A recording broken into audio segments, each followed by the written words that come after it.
Alors, Parashat Shelach Lecha. Alors, Bezrat Hashem Yitbarach, aujourd'hui, le shiur, il est pour la tzlacha du Ham Israël, qu'Akadosh Baruch Hu nous protège de l'Iran, de tous ces bombes qu'il nous envoie. Bizrut HaTorah Kedusha, Shel Avrechim, Shel Lomdei Torah, tous les gens qui lisent Tehillim et qu'ils sont mitchazkim batfila comme il faut. Alors, Bizrut Kol Zeh, Kadosh Baruch Hu, c'est lui qui va faire la guerre pour nous. Hashem, ilachem, lachem, atem tacharishun. Vous allez rester sans rien faire et moi je ferai la guerre pour vous. C'est la meilleure guerre, c'est que Hashem fait la guerre pour nous. Et pour qu'il fasse la guerre pour nous, alors avec le Limud Torah, quand Hashem il voit qu'on est proche de lui, le Limud Torah, c'est lui qui nous pourvoit tout ce qu'on a besoin. Alors Bezrat Hashem, chez Hatzlacha Gdola, et que tous nos ennemis ils disparaissent, Bezrat Hashem, et que Kadosh Baruch Hu il envoie le Mashiach, Tzidkenu Merabe Yameinu. Alors dans la paracha, dans la fin de la paracha à peu près, la Torah elle parle de quelque chose de très étonnant qu'il faut comprendre. C'est le Mekoshesh Etzim. Mekoshesh Etzim c'est quoi?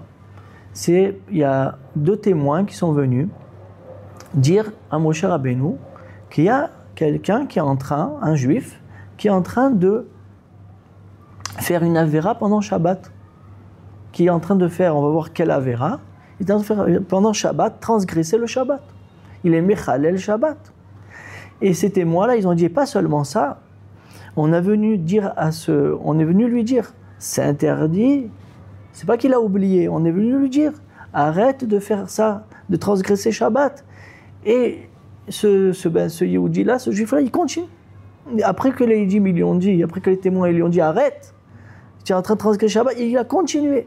Donc, c'était un vrai méside. Il a fait ça avec toute sa tête, comme on dit. Et maintenant, quel avéra il a fait? Dans la Gemara, il y a marqué que, d'après Amar Rav Yehuda Amar Shmuel, il a pris un objet et il a porté 4 amot dans le Reshut Arabi. Ça aussi, une melacha de la Torah. Il y en a qui disent que, c'est-à-dire quoi, c'est quelque chose, il a pris des bois, parce qu'il y a marqué Mekoshesh Etzim, il a pris des bois et il les a portés à Arba Amot dans le Reshut Arabi. Il y a Bematnita, dans la Matnita, il y a marqué que sa avéra qu'il a fait, c'était qu'il a déraciné, il a pris une pousse, il a pris quelque chose qui était enraciné dans la terre, et il a déraciné, Mekoshesh Etzim. Ça, c'est le deuxième déa. Troisième déa, c'est de Rav Achabar Yaakov, qu'il a été méhamer. Méhamer, c'est quoi? C'est quand tu as plein de brindilles dans ton champ et tu les rassembles. Ça aussi, c'est une mélacha de Shabbat, de les rassembler. Donc là, il dit qu'il a porté dans le Reshut Arabi, dans la voie publique, et là, il dit qu'il a déraciné, et que c'est Tolesh, ça s'appelle Tolesh, et l'autre, il dit qu'il a ramené des bois ensemble. Bon, d'abord, d'où ces rabbanim, ils ont su ça? Il y a marqué Mekoshesh Etzim dans la Torah, d'où ils ont su que c'est ça la vera qu'il a fait. Ça aussi, il faut comprendre. Maintenant, ce qui est très étonnant, c'est que à cette époque-là, vadaï que chaque juif dans le camp du Ham Israël savait que celui qui est Mechalel Shabbat, il est Chayav Mita. Il doit mourir. Maintenant, il ne savait pas, comme on va voir dans la suite, il ne savait pas quelle mort il doit mourir. Il y a 4 sortes de morts. Il y a skila, ou bien se faire lapider, ou bien avec le feu, ou bien avec l'épée, d'accord, ou bien la pendaison. Donc il y a 4, mais on savait qu'il y avait Chayav Mita. Donc ce Ben Adam-là, ce juif-là, il savait qu'il allait être Chayav Mita. Comment il a fait une chose pareille? Il dit en plus Rabbeinu Bechaye, qu'au début de la paracha, il est marqué que Vayu Ish Bamidbar. Ils étaient dans le Midbar, c'est-à-dire le passouk qui nous montre qu'ils étaient dans le désert. Il dit Rabbeinu Bechaye, pourquoi il y a besoin, le passouk, de mettre le point sur qu'ils étaient encore dans le désert? Pour dire, tu regardes, ils avaient encore tous les nissim. C'est pas qu'ils étaient rentrés en Eretz Israël et la manne elle s'arrêtait, il n'y a plus la Nanekavod, et il n'y avait plus le Ber Miriam. Pas du tout. On était dans une époque où il y avait encore la manne, il y avait le Nanekavod, il y avait le Ber Miriam, il y avait des nissim niflaim tous les jours, à chaque seconde. Il y avait Moshe Rabbeinu, il y avait tout. Et quand même, ce juif-là, il a été Mechalel Shabbat. Ça renforce la question qu'on a, comment c'est possible que ce juif, il a fait une chose pareille? C'est Pélé Pelaïm, Bémet. On va ajouter sur l'étonnement. C'est que Rabbi Akiva, dans la Gemara de Shabbat, d'Af Tzadik Vav Mudbet, Tzadik Zayin, là-bas il dit, ce juif-là, vous savez qui c'est? Ce Mekoshesh Etzim là, qui a fait la Melacha pendant Shabbat, c'est Tzlofrad. Ah, Tzlofrad, qui c'est Tzlofrad? Il faisait partie de la tribu de Ménaché, de Yosef donc, Ménaché. Maintenant, le Zohar HaKadosh, il dit que Tzlofrad, c'était pas un stam juif de la tribu de Ménaché. Il avait les épaules d'être le Nassi de la tribu de Ménaché. Tzlofrad. C'était, on peut dire, c'était un des Gdolei Hador. Tzlofrad, c'était un des Gdolei Hador.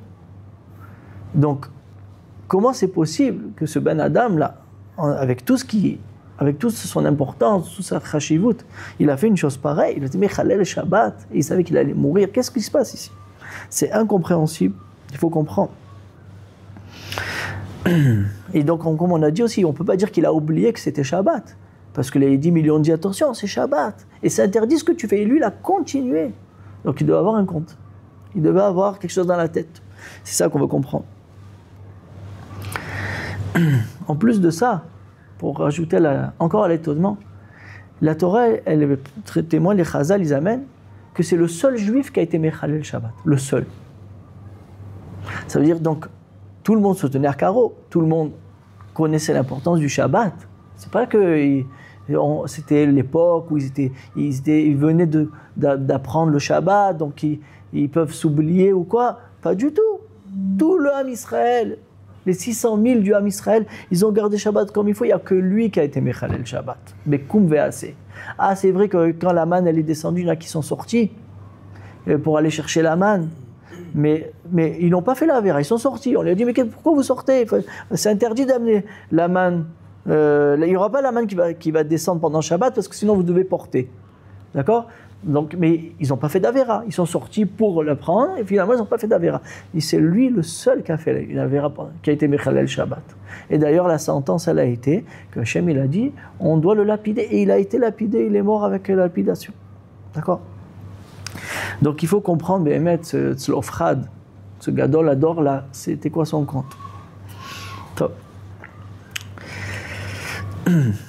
Alors, pour comprendre cette chose-là, il faut qu'on soit mitbonen. Tzlofrad justement, parce que c'était un Gadol Hador, parce qu'avec ses yeux, il voyait beaucoup plus que les autres, ça veut dire avec son degré, son niveau qu'il avait dans la Torah, alors il voyait beaucoup plus loin, beaucoup plus profondément les choses. Et on va voir que c'est cette chose-là qui l'a amené à faire ce qu'il a fait. Vevadaï qui s'est trompé. On ne va pas expliquer Tzlofrad qui ne s'est pas trompé parce qu'il a été Beskila, s'il s'était trompé, on ne l'aurait pas lapidé. Vevadaï qui s'est trompé, mais il y avait une certaine finesse ici qu'il s'est trompé sur un Inyan. Alors regardez, le Inyan il est comme ça. On doit encore repartir sur le Inyan que Adam Rishon, quand il a fauté, alors il y avait dans le Gan Eden deux etzim, deux arbres. Il y avait l'arbre qui s'appelle Etz Tov Vara, c'est le Etz Hadat, et il y avait le Etz HaChaim. Etz HaChaim, d'accord? Maintenant, Adam Arishon, il aurait pu manger du Etz HaChaim.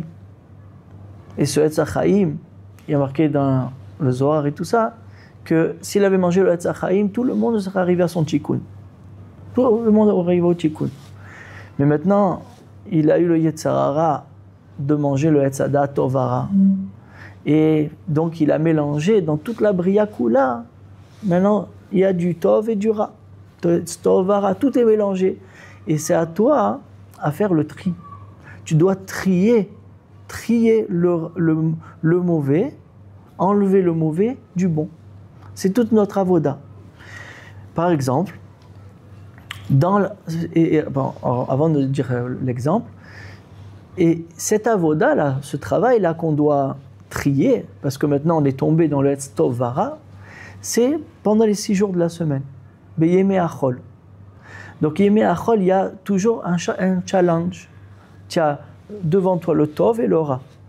Il y a marqué dans les Sifrei Kabbalah que le Tov, c'est le Malach Matat, qu'on a déjà plusieurs fois mentionné, et le Ra, c'est le Samer Mem. Le Samer Mem, c'est le Yetzer Hara, c'est le Satan. D'accord ? Mais maintenant, le problème, c'est que ils sont mélangés. Ils sont mélangés, tout est mélangé. Tout ça, c'est mélangé, et des fois, tu n'arrives pas à voir qu'est-ce qui est le bien et qu'est-ce qui est le mal. Qu'est-ce qu'il a fait Hashem Yitbarach ? Il nous a donné les mitzvot. Avec les mitzvot, par exemple, je laboure mon champ, alors je ne prends pas un taureau et un âne. Avec ça, je rentre dans ce que je laboure, je rentre une mitzvah, alors je trie. J'amène à Kadosh Baruch Hu ce que je laboure, parce que j'ai fait attention à une mitzvah que Hashem m'a donnée. Et comme ça, c'est sur toute la bria. On a des mitzvot sur chaque chose. Quand je ramasse mon sadé, je dois le laisser pour les pauvres.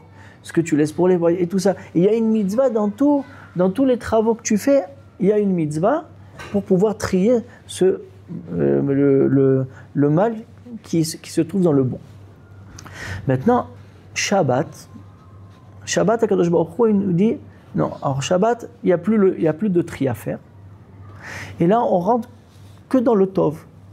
Maintenant, ce qui est engendré de ça, c'est que Shabbat, on n'a plus ce challenge-là de se retrouver entre le Matat et le Samer Mem.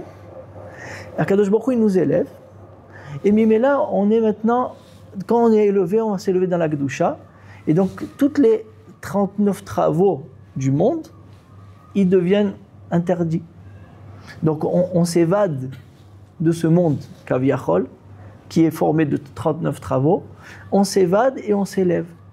D'accord ?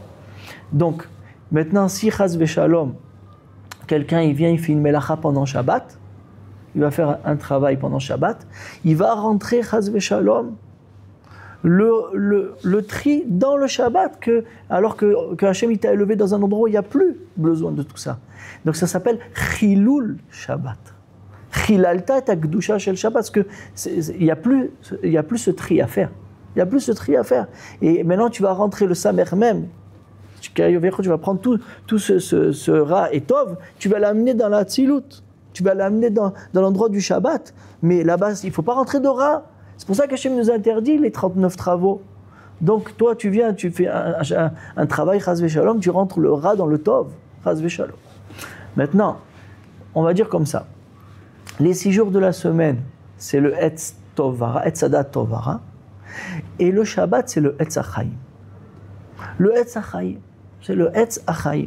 C'est ça qu'il y avait dans le Gan Eden. Il y avait ces deux drachim dans le monde. Et Adam Arishon a choisi, c'est pas bien parce qu'Hachem il avait dit ne choisis pas ça, mais lui il a voulu choisir ça avec son compte, ça c'est une autre histoire, et il a fait basculer le monde pour que pendant 6 jours on est dans le tri. Shabbat, on sort de tout ça, d'accord ? Ok.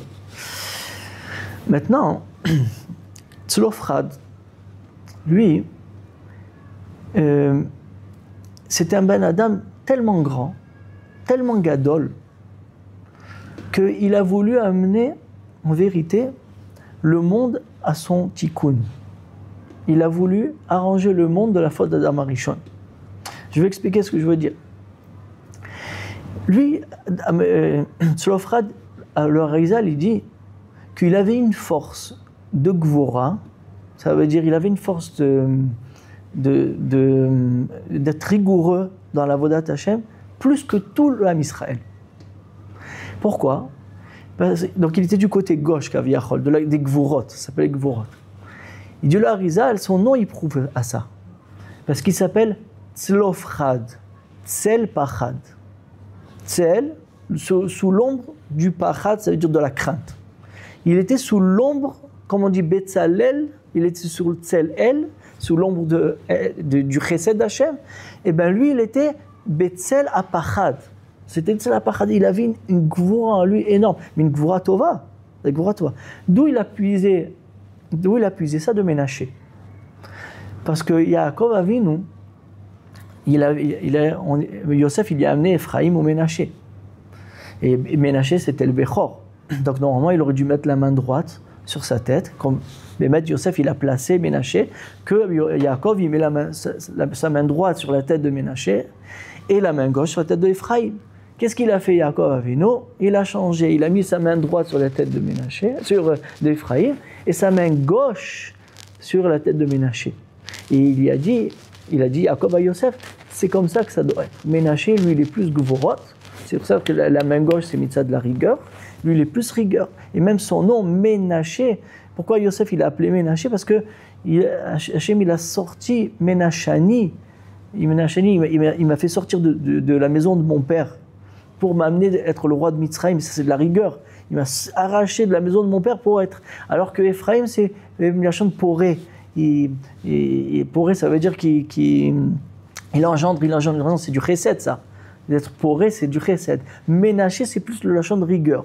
Donc il était vraiment rigueur. Maintenant, c'est une bonne rigueur, c'est une force qu'il avait, une gvura tsuma. Il était très rigoureux dans la vodat Hashem. Maintenant, lui, il pensait. Et d'ailleurs, j'ai oublié de vous dire que Tzlofrad, il avait 5 filles. Il n'avait pas de garçon. C'est aussi étonnant. Et vous savez que dans la Kabbalah, c'est expliqué qu'il y a 5 bontés et 5 rigueurs. Chamisha chassadim et chamisha gvurot. Et lui, étant donné que Tzlofrad, il venait de la rigueur, du Yesod, parce que c'est Yosef, alors il a eu 5 filles pour montrer, et pas de garçon, pour montrer que chez lui avait les 5 rigueurs. Donc il avait une force atsuma plus que tout le Ham Israël dans le Inyan de la rigueur. Parce qu'il venait de Yosef qui est le Yesod, et il était côté gauche de Yosef qui était Ménaché, et Mimela, lui il a, si on peut hériter, ces gvorot là. Ok. Alors, maintenant, je veux ajouter quelque chose. Si Béhémet, Adam Arishon, il avait mangé du Etz HaChaim. Il avait mangé du Etz HaChaim, pas le Etz HaDaat. Alors qu'est-ce qu'il y a eu dans le monde? Il n'y aurait pas eu les 39 travaux? Il y aurait eu les 39 travaux. Mais les 39 travaux du monde, ils auraient été Bigdusha. Il n'y aurait aucun tri à faire. Tout était, ça aurait 39 travaux de Tov. C'est que du Tov qu'il y aurait à l'intérieur. Il n'y aurait aucun mélange à l'intérieur. Donc, si on peut se permettre de dire que s'il avait, Adam Arishon mangé du Etz HaChaim, alors même pendant Shabbat, on aurait pu faire les melachot. On aurait pu faire les travaux pendant Shabbat. Parce que tout le problème de faire les travaux pendant Shabbat, c'est parce que tu ne dois pas rentrer le rat du Etz HaDaat, Tovara, dans le Etz HaChaim. Tu ne peux pas être Mechaber Otam. Hachem, il te dit non, tu dois te séparer du Etz HaDaat, Tovara, des 6 jours de la semaine, et tu rentres dans le Shabbat qui est le Etz HaChaim. Mais ça, c'est parce que Adam Arishon, il les a séparés. Mais s'il avait mangé du Etz HaChaim, alors là, même les 39 travaux, ils seraient devenus Gdusha et il n'y aurait plus eu de Ra Bichlal. Donc, Kaviachol, on aurait pu dire que les 39 travaux, ils auraient été permis. Ce qui sont interdits maintenant, c'est parce que tout est mélangé et il ne faut pas le rentrer dans le Shabbat. Qu'est-ce qu'il est venu Tzlofrad avec sa force de Gvorot qu'il avait? Il s'est dit, moi, je vais amener le Olam au Tikkun. Moi, j'ai la force de prendre le Etz HaDaat Tovara et de le rentrer dans le Etz HaChaim. Et avec ma bonne kavana que j'ai, avec ma marshava atsuma de mon degré, je vais amener le Olam au Tikkun. Ce que Adam Arishon il n'a pas fait, moi je vais le faire. Et donc c'est pour ça qu'il a fait une melacha pendant Shabbat. Il a fait une melacha pendant Shabbat. Il a dit, mais la melacha que je fais, parce qu'avec ma bonne kavana, j'amène le Olam au Tikkun. Donc je peux faire une melacha pendant Shabbat. Parce que la melacha, le problème, c'est parce qu'elle est mélangée avec du mal. Mais là, moi, avec mon degré, je vais faire sortir le monde de ça. Et même la melacha que je vais faire, elle est kdusha. Donc, mais là, il n'y a pas de problème. C'est pour ça que même quand ils lui ont dit « Ne fais pas, il ne les a même pas écoutés. Il dit « Ça, c'est pour vous. Mais moi, je vais amener le Olam au Tikkun avec ma force, avec mon degré. » Alors, il ne les a même pas écoutés, Edim. Et il a fait. Maintenant, son erreur, il est que ce n'est pas le moment. Il y a un certain moment, comme on dit dans Shir HaShirim, jusqu'à ce qu'Akadosh Baruch Hu va décider qu'on pourra sortir du chet d'Adam Arishon. alors on sortira du Etz Adam Arishon. Ça sera avec le Mashiach Tzidkenu. Mais Moshe Rabbeinu, avec tout son degré, il ne nous a pas fait sortir de ça. C'est vrai que quand, au Har Sinaï, que la Zohama, elle est partie, quand Hachem il a dit les deux, alors il y a eu un matzav comme ça. Il y a eu un matzav. Ils sont arrivés à Adam Arishon avant la faute. Ça ne veut pas dire qu'ils avaient mangé le Etz HaChaim. En tout cas, sans rentrer plus que ça, c'était ça son compte Tzlofrat. C'était ça. Mais c'est son degré, justement, qui l'a amené à ça.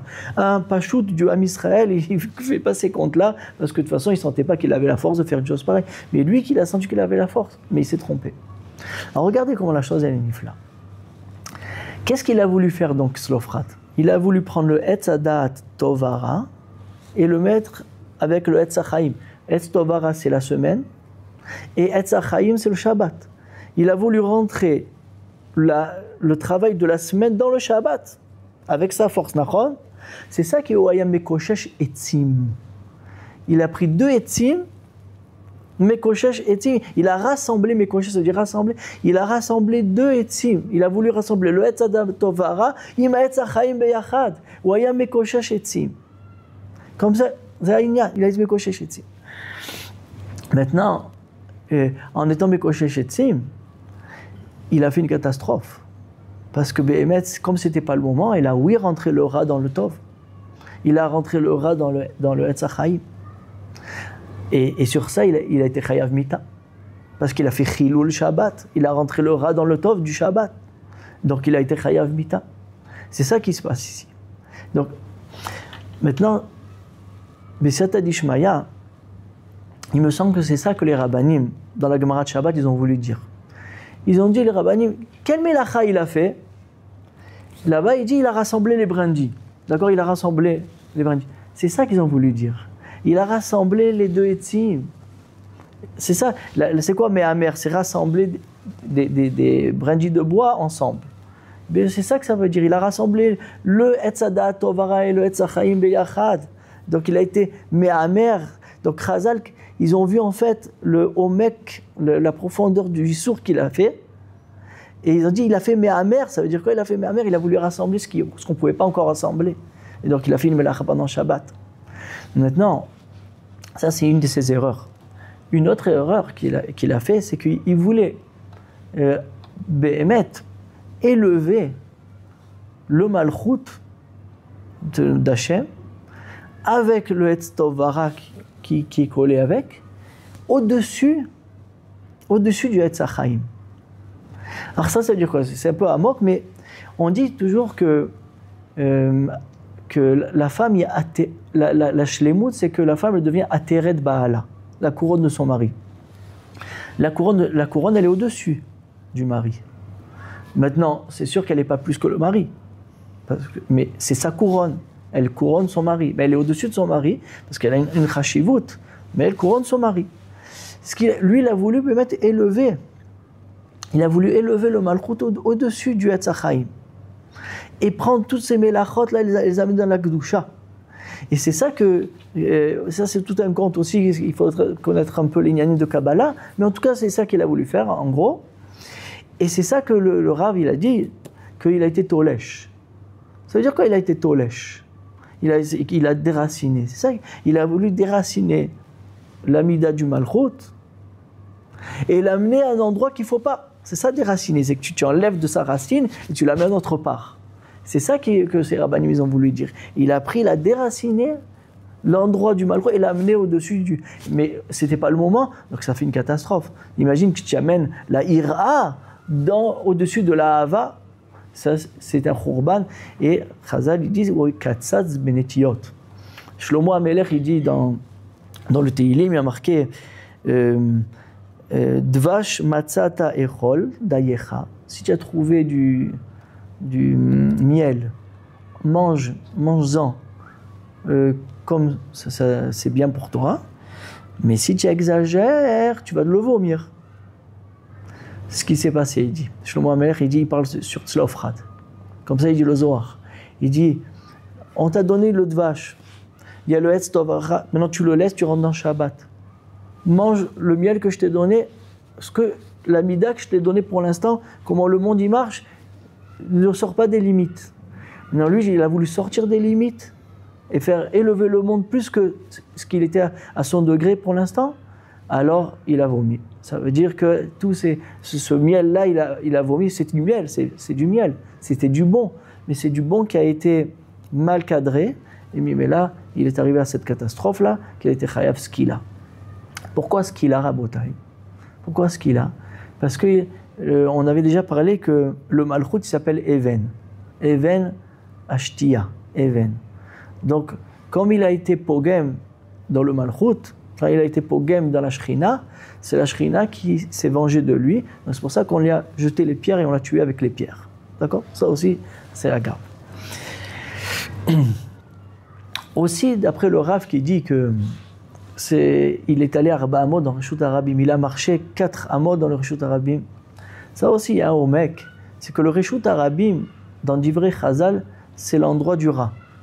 Le Reshut Hayachid, c'est ta maison, tu es chez toi. Tout le dehors, tu le laisses dehors. Le dehors, il est dangereux. Toujours, on dit ce qui est dehors, c'est dangereux. Tu as ton chez toi, tu peux te mettre les limites que tu veux, tu laisses rentrer qui tu as envie, tu laisses sortir qui tu as envie, tu gères. Mais dans le Reshut Arabim, dans la voie publique, c'est le balagan, il y a tout le monde. Chacun, il rentre, il fait ce qu'il veut. Chazal, ils disent que le Reshut Arabim, c'est le makom du rat. C'est-à-dire le rat, il est cholette, d'accord? Maintenant, Arba Amot, 4 Amot, c'est les 4 lettres du Hashem Hashem, Yud Ke Vav Ke. Donc, et dans les légendes de Kabbalah, c'est le Yud Ke Vav Ke, c'est le Etz HaChaim. D'accord? Et le Reshut Arabim, c'est le Etz HaTov qu'il faut trier, il faut faire attention à qui tu parles dehors, c'est pas... Et bien lui, qu'est-ce qu'il a fait? Il a voulu rentrer le Reshut Arabim dans les Arba Amot, dans le Shem Yud Ke Vav Ke, qui est le Etz HaChaim, comme on a expliqué avant. Donc ça aussi, donc tous ces rabbanim, en fait, dans la Gemara de Shabbat, c'est pas qu'ils ont vu au loin qu'est-ce que Tzlofrad il a fait, mais quand ils ont été mis de bonin dans son erreur, ils ont compris que c'est ça qu'il a fait. Et c'est ça qui est méroumaz à l'intérieur, c'est ça qui ça fait allusion à ça.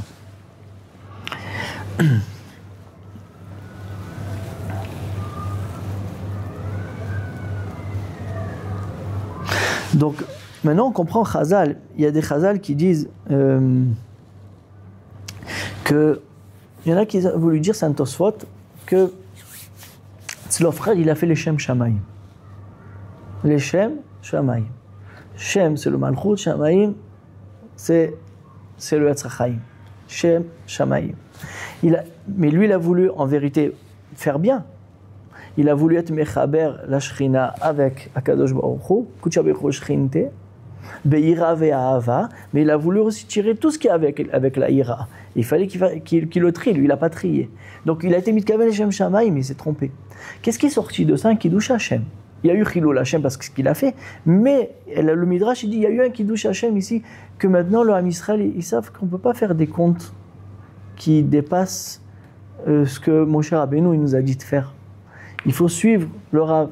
Il faut suivre le Rav. Et même si tu es un grand personnage, tu vois beaucoup de choses et il faut que tu gardes tes limites. Et il y en a beaucoup qui ont trébuché là-dedans. Tu as Noar, tu as Nadav Avihu, si on réécoute le shiur qu'on avait fait sur Nadav Avihu. Beaucoup de grands personnages, parce qu'ils étaient des grands personnages, ils se sont trompés dans ces comptes-là. Mais il fallait demander au Rav. Il y a le Rav, il y a Moshe Rabbeinu, on va demander si ton compte il est nachon. Bon, ici, il y a eu le problème. D'accord? Maintenant, il dit, d'où Rabbi Akiva, Sotzkenim, il dit, d'où Rabbi Akiva, il savait que c'était Tzlofrad. Il n'y a pas marqué, il y a marqué Mekoshesh Etzim. Il dit parce que Etzim, il y a marqué Mekoshesh Etzim Beyom HaShabbat. Il dit Etzim Beyom, Etzim Bet, c'est la gematria, la valeur numérique de Tzlofrad. Donc, et c'est Meroumaz, la faute. Parce que les deux Etzim, il les a mis, Bet c'est 2, il les a mis ensemble. Donc, et en plus c'est sa gematria, donc il a compris que c'était Tzlofrad, qui a voulu être Mechaber, qui a voulu lier les deux Etzim, pas au moment où il fallait, et donc il y a la catastrophe. Regardez comment la Torah elle est amouka et nifla. Ok.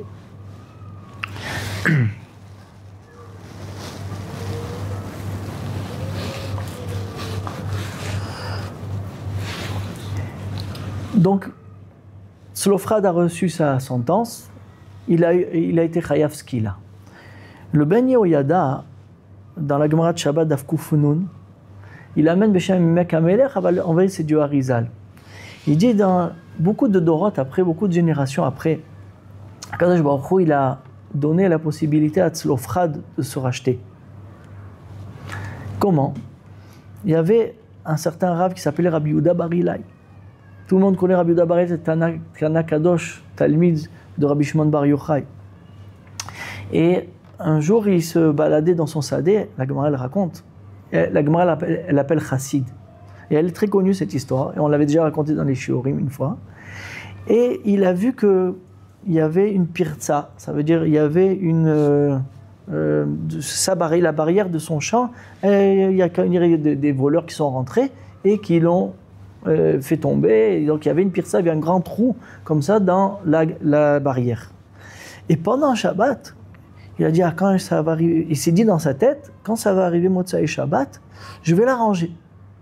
Et après il s'est repris, il a dit, comment je pense à une chose pareille, mais Shabbat, pendant Shabbat, je pense à une chose pareille, que Motsai Shabbat, je vais le... Alors c'est pas interdit parce que c'est une marchava, mais ce chassid, il a voulu se mettre des barrières. Il dit, non, même la marchava, je le vois. Eh bien, si c'est comme ça, comme j'ai eu la pensée de Motsai Shabbat, de remettre la barrière en état, eh ben, plus jamais je vais laisser ce trou-là comme il est. Et je ne vais pas mettre la barrière. Ah. Kadosh Baruch Hu, il a fait un es. Motsai Shabbat, ou pendant Shabbat, je ne sais pas, il n'y a pas marqué là-bas. Kadosh Baruch Hu, il a fait pousser un arbre. Il a fait pousser un grand arbre comme ça, qui a fermé comment on dit, la pirtsa, comment on dit une pirtsa. Il a fermé le trou qu'il y avait de la barrière. Et qui a rempli tout le trou avec la barrière. Et en plus, cet arbre-là, il a trois bontés, trois bonnes choses. Tu peux faire trois bonnes choses avec. Tu peux le vendre pour faire tu peux faire des couleurs avec ça, colorer quelque chose, tu peux manger, Et il y a marqué que de cet arbre-là, jusqu'à la fin de sa vie, il a eu la parnassa berevach. De cet arbre-là. Comment il s'appelle cet arbre-là? Tzlaf Chad. Comme ça, il dit la Gemara. Il s'appelle Tzlaf, et la Gemara, elle appelle Tzlaf Chad. Un arbre. En aramite, ça veut dire un arbre qui s'appelle Tzlaf. Tzlaf Chad. Il dit le Harizal, c'est Tzlof Chad. Ma Kesher, quel rapport? Il dit en vérité, la Neshama de Tzlof Chad, elle est rentrée dans Rabbi Yehuda Bar Ilai. Et Bémet, il a, par la marchava, qu'il a voulu faire Motsai Shabbat, mettre la gadère, il s'est repris ce chassid-là. Et même Bemarshava, il a voulu être metaken, arranger ce qu'il a pensé. Grâce à ça, il a été metaken, la neshama de Tzlofchad qui a été mechalel Shabbat. Parce qu'il est arrivé tellement de degrés de Gdusha dans Shabbat qu'il a pu ramener la neshama de Tzlofchad au Gan Eden. Et grâce à ça, il a eu Tzlaf Chad. C'est ça le remez qui se trouve à l'intérieur de ça. Donc ça c'était pour finir toute la tmouna du Inyan. Et donc maintenant le Shabbat a été arrangé grâce à ce chassid-là, Bemarshava, Bedjibour ou Bemaaseh. Donc dans les trois, c'est pour ça qu'il a eu trois bontés de cet arbre-là, parce qu'il a gardé le Shabbat comme il faut. Très bien. Et maintenant on va répondre des questions. On a demandé au début comment c'est possible avec Moshe Rabbeinu et avec les Anané Kavod, et l'Aman et tous les Nissim, qu'un juif il va être Mechalel Shabbat et c'était le seul en plus. Mais Vadaï, parce qu'il avait un compte, il était beaucoup plus capable que tout le Ham Israël d'arriver à être Metaken le Ched Adam Arishon. Mais c'était pas le moment, c'est sur ça il s'est trompé. Alors c'est pour ça qu'il est rentré dans ce problème. Et après on a expliqué aussi chaque chose, pourquoi c'est seulement cette Melacha qu'il a fait. Parce qu'il a voulu amener les deux etzim, et tzadar, et tovara, et achad. Donc ça a bien répondu. Shabbat shalom.